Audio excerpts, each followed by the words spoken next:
today. Well, we got a generation group here, and I just love it because we can get a beautiful perspective. I want to just open up for a couple minutes. I like each one of you to describe your spouse, what you admire about them, and what makes you tingle sometimes. Go ahead, Laverne. You can start off. I admire so many things about my husband. I am in awe and how he can just strike up a conversation with someone he doesn't even know. And I'm standing there looking like, do you know that person? And of course, he doesn't, but he doesn't mind sharing his faith or talking about whatever he feels the spirit is telling him to say to that person. So his openness, his generosity, giving of his time, yeah, he's awesome that way. That would draw you to him. What drew you to your beautiful wife, look there, Parris? She's very bold. She was very, very bold. She is, when her mind is set on something, she will definitely move towards that with a purpose. And I like her determination and her drive. It's very, very inspiring for me. Give us an example of what you mean by that, determination and drive. Well, when I first met her, I had just come back from the military, and my younger brother took me to that basketball game. As we came into the basketball gymnasium, we stood in the doorway, and as we were looking across the bleachers, I recognized my church's team, and I was really coming to see the people from my church, Ephesus, in New York. And Laverne and her cousins, her god sisters, were sitting up on the bleachers, and I really didn't know who they were. Her face looked familiar, but as brother and I walked across the gymnasium to walk across the bleachers and headed towards the Ephesians, this voice came from the top of the bleachers saying, "Hey, where you going? Come sit up here." And I looked back to my brother and said, "Who is that?" And he said, "That's Laverne. If you're going to talk to anybody, talk to her." And the rest is history. Wow. When you want it, ask and it shall be given. God. Then that was back in the days with the long maxi coat. So he had on a long brown crushed velvet maxi coat that was flowing in the background like Superman as he strolled by. And how did you know that he was the one for you? I didn't know. We just kind of gelled, and I started praying, and I talked to my grandmother, and my grandmother and I prayed individually, and we asked for a sign. I asked for 12 roses, and he came with 12 carnations, and I took that. Wow. Some people try to fix those answers, those questions themselves, and they feel like they have to shack up to figure out who this person is for me. And some of them have been shacking up for the last 6-10 years, and they're wondering why we never get married. Parris Jr., you're there. As a young couple, first of all, how did you all two meet? And how did you know it was God's hands in it? We met at a dance club. Oh, what kind of club? A dance club. Okay, dancing. Go ahead, tell us the story. Tell you the story? Yes, what? Somehow God had to get in this thing for you to say, "But this is for me." I saw her dancing, and she was by herself, and I was with a bunch of my friends. We were all trying to see who was going to talk to her. Like, hey, man, she is really fine. Somebody's got to talk to her. So everybody's trying to raise their hand, but everybody was too afraid to say anything. So I said, I'll go over there. But once I got close to her, I didn't know what I was going to say. So I said, all right, give myself a second. Let me think. I can figure out something real smooth to say. Boop, and she knocked my hat off my head. When she knocked the hat off my head, she picked it up and said she apologized. She said, "Oh, I'm sorry." And so she was putting her hat on my head, and she was looking at my face. She's like, "Wow, you got some pretty nice eyes." And I was like, "Thank you." I was like, "I haven't seen you here before." She's like, "No, she's new here. She's in the Air Force." And I was like, "Hey, I'm in the Army, and I live in this area." She said, "Well, I just got here." I was like, "Well, maybe since you don't know the area, I could take you around and show you, what's out here in this area." She was like, "Oh, I would like that." Boom. And I said, "Yep, I did it." You know, some people listen to this say, I want everybody to know that we all have not been saved all our lives. And sometimes God is still working with us when we have went a different direction. But he said, I'll never leave you and never forsake you. And sometimes, even where you are, God said, I'm still working out this quagmire. And you think God has left you, but he sees way down the road. So those who have said, well, what they doing in the club? You were in the club too once before. Amen. Amen. Yeah, we didn't all start. I mean, we started where our parents brought us to. Yeah. And then God took us to our refiner's fire. He took us through the trials and the tribulations and the process of life, but he never leaves us, because even if we're not praying for ourselves, we know that our parents and our grandparents, those prayers are what has kept us, that covering, with that intercessory prayer that our parents prayed over us as they set us off into the world for God to do what he's supposed to do in our lives, to teach us the things that he's supposed to teach us. And as you get older and you start recognizing that God had to take everybody through something in order to bring them to the place where they recognize how much they need Jesus. So true. So true. Rhonda. Yes. You put the hat on his head. From the head on the head to walking down the aisle. What was convinced you that this was the man that, was there a prayer in this for the Lord, this is the man for me? Charismatic. We started as great friends. He wasn't trying to date me. He just wanted to be there for me. So Get a little closer to the mic. We want to make sure I don't want to miss nothing you're saying. Yeah, he just wanted. Oh, is that better? Yeah. Okay. Yeah, he's very charismatic and persistent. So I love that about him. He was very godly. He's a very godly man. And at that moment, I wasn't really big on religion. I know of God, but I wasn't in the church all the time. He definitely was.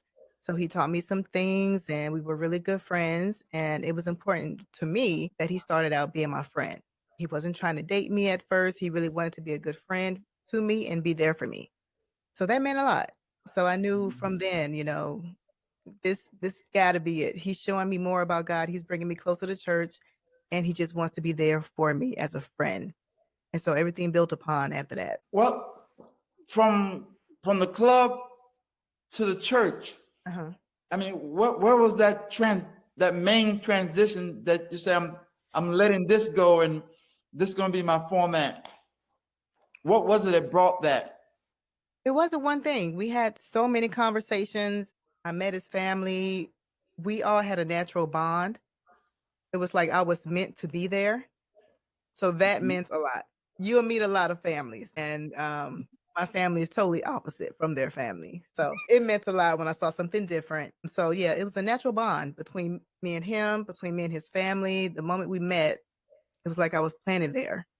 When I went and met his church family, it was like I was planted there. We had a natural bond with the whole church family. I loved every moment of it. So we really grew from there. It was just meant to be.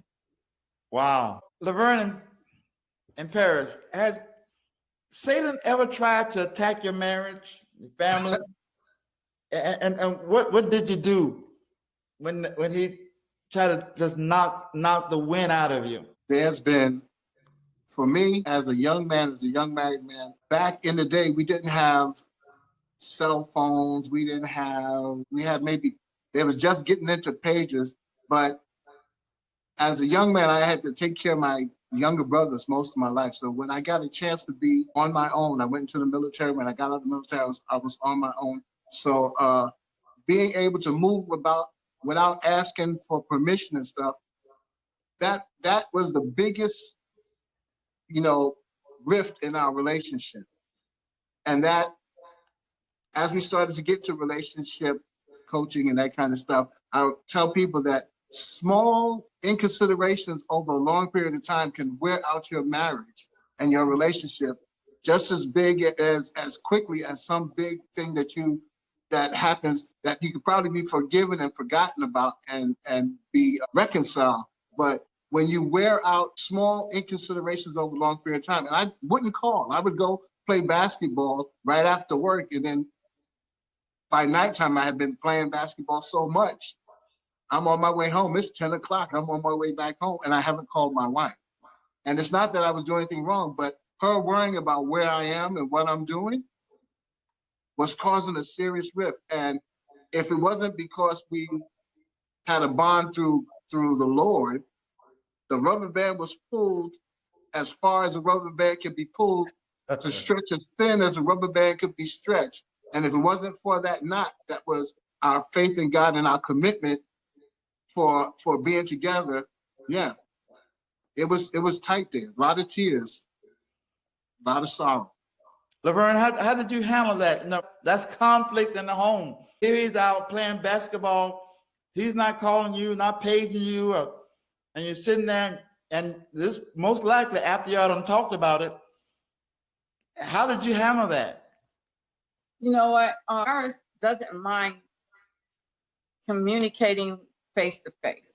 So we could just sit and talk, or, you know, even if I'm upset, we still can communicate. We still would talk things over. And it was a process that we both had to work through, because I like to go shopping and didn't have a cell phone, and all of a sudden you had this spirit hit you, time to go shopping, and you would be in the store by the time you realize what time it is.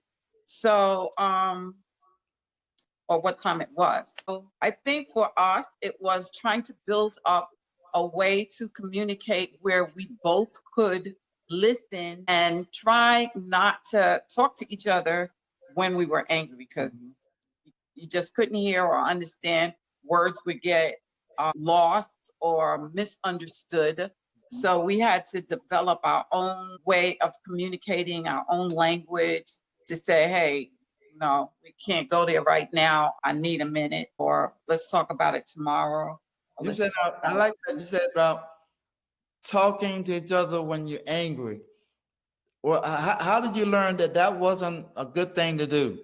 After a few times of hollering and screaming and me acting crazy and him still not taking what I'm saying seriously, and then coming back maybe a few minutes or an hour later and him saying to me, he heard me, he understands. I just have to say it a different way. As you get older, you realize that men, you have to talk to them a certain way so that they will hear you. Oh, there's a language. Yes. Special language you have to know about and communicate in those times. I like that, the love language. Amen. This was way before they was coming out with love language and all the different. Well, we didn't know what those words were, but that's what we were doing. Colors and the blue and green and the yellow and the perpendicular colors and all that. That's way before that. I wanted my relationship with her. I didn't like for her to cry. I got that. I didn't want. It hurts my heart when she cries. And one thing is that I never want to be the cause of that hurt. So I had to start, looking into myself and say, listen, if you're making her cry, then you have to find a solution to cause this not to happen. Ladies, I didn't know that then, or else I would have shed a tear a little earlier. So I realized that I have to, it was so simple just to call her. And so what happened is I started to, if I was going to do anything, I would call her first. And the guys I hung out with and we played basketball, I said, listen, before I do anything, I got to find the telephone booth and call my wife. I like that. I would call her for everything. And then I found out all of a sudden it was okay to go places that I was getting fussed at for going before, for not calling. And I had free reign to go anywhere I wanted to because I made it a habit of calling. I said, man, I should have done this a long time ago. You just helped a lot of relationships out. Let me go to that. Huh? Learning how to communicate is definitely the key. Yeah, I found out that by giving my wife the opportunity to tell me yes, or to say why she think it might not be okay for this time, and respect that, and do that, it gives me more opportunities to have that freedom to move around and not have to worry, and that she doesn't worry about it.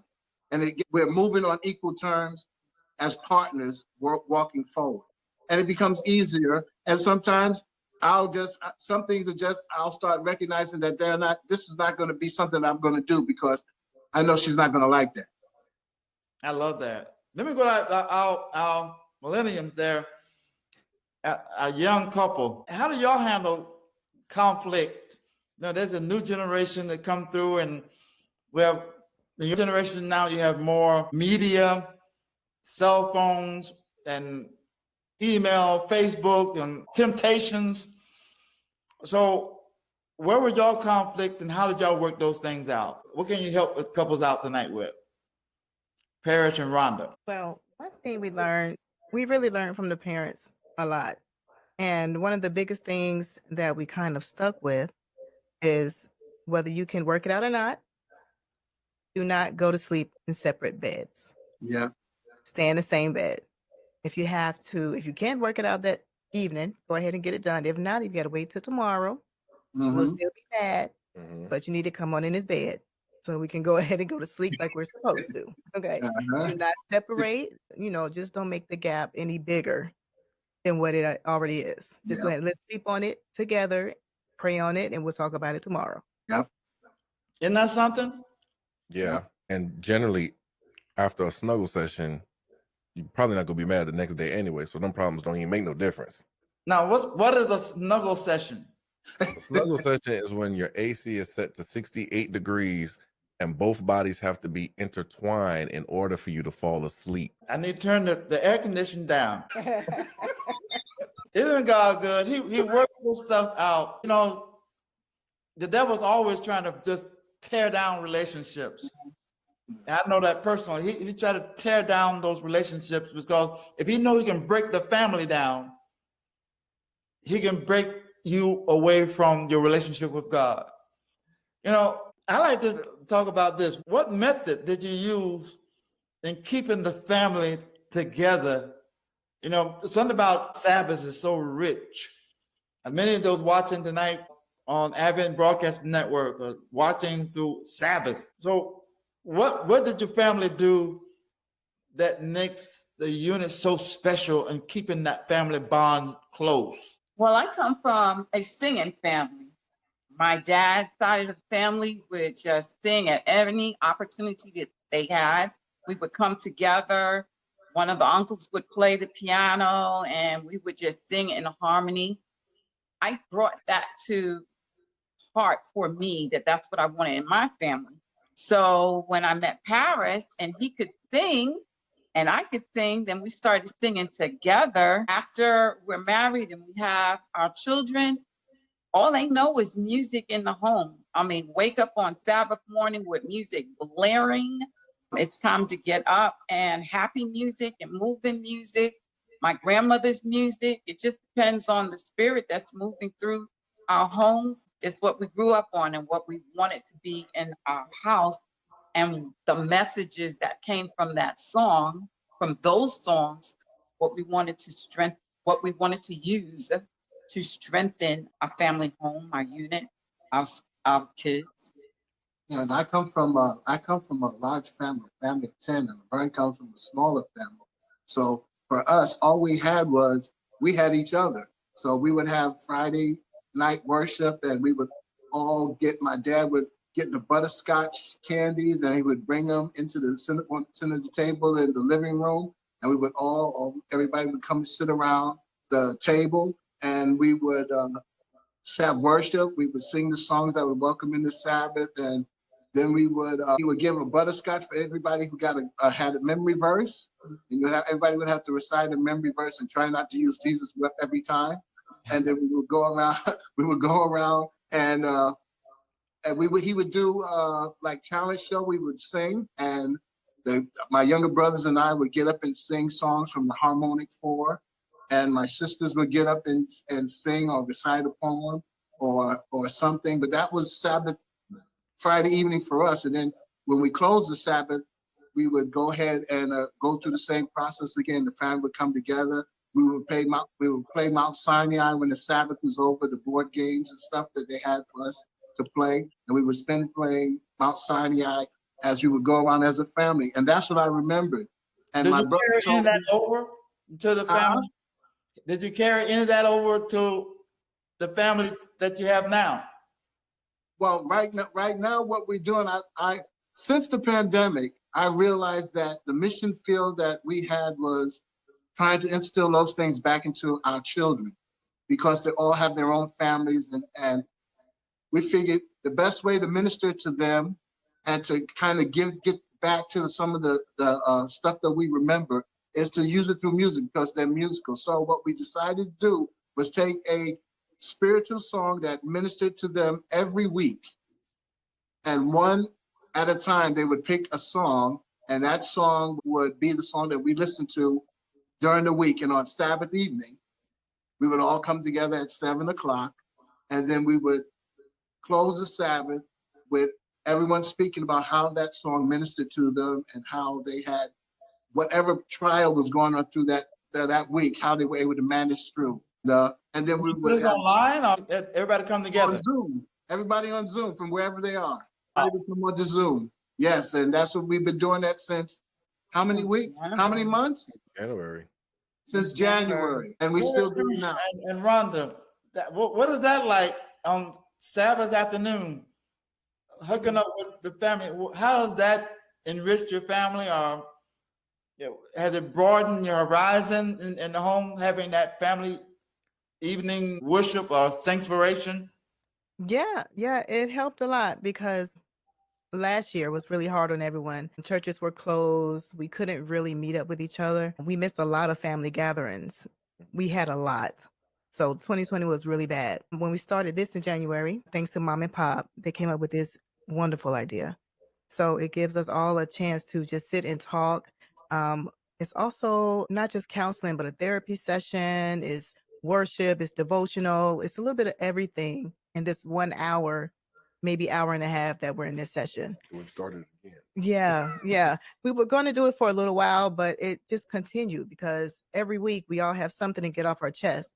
So this is a good time for everyone to get it off your chest. Whatever you had going on this week, go ahead and vent to the family. We're here to listen. Let's go ahead and sing, say what we're thankful for, and then we'll move on and continue on with the week. So it's helped a lot. Amazing. Now, do y'all have any kids yourself? Yes, Yes. 12 and 14. 12 and 14. Do they, at that age, do they come into this session? Sometimes. Sometimes they do, and they do it on their own. They just want to come in and see what we're doing, and they want to hear the songs, and they want to hear the confessions. The kids don't have to come, but they want to. They do join every now and then. They Wow. like it. Yeah. Well, back in the day, when in my day, I'm not that far behind some of y'all. We used to, when we got together at camp meeting and AY and those type of things, the MV when I had it, the discussion was, should we go to movies? Or should we wear pants? Or should we do this? Should we do that? And